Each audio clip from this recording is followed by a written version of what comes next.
Ay, meron pala nito dito. At nagpulot pa ako doon sa...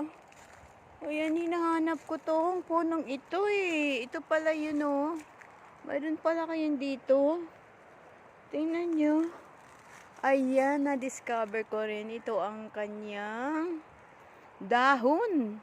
Ito ang kanyang puno. Ayan. Ngayon wala siyang bunga. Pero ito oh, pwede to.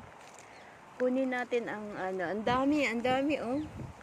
Ay, magbibisit ako dito on time kasi kukunin ko to eh. May laman to, peanuts ito eh. Macadamia, this is macadamia, you know. Macadamia. Ito yung macadamia. Dito pala yun eh.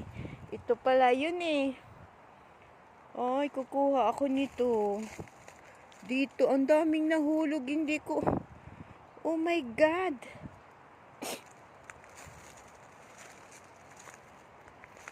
Alam nyo kung anong ibon ang pwede lang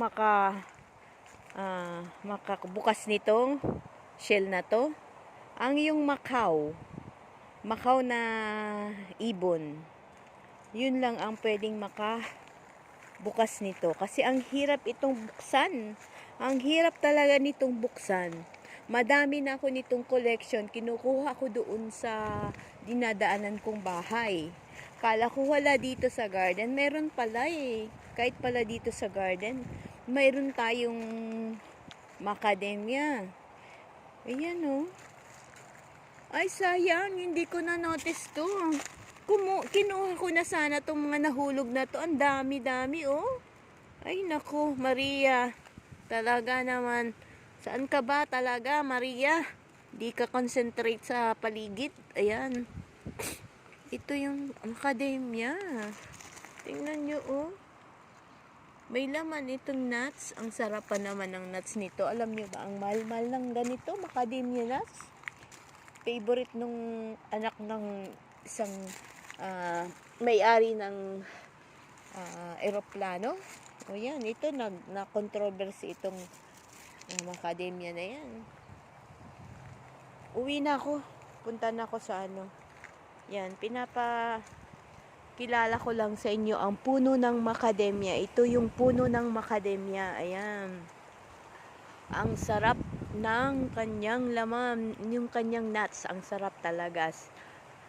As in talaga masarap ang kanyang. Ayan, yan ang puno niya. Yan ang puno ng macadamia.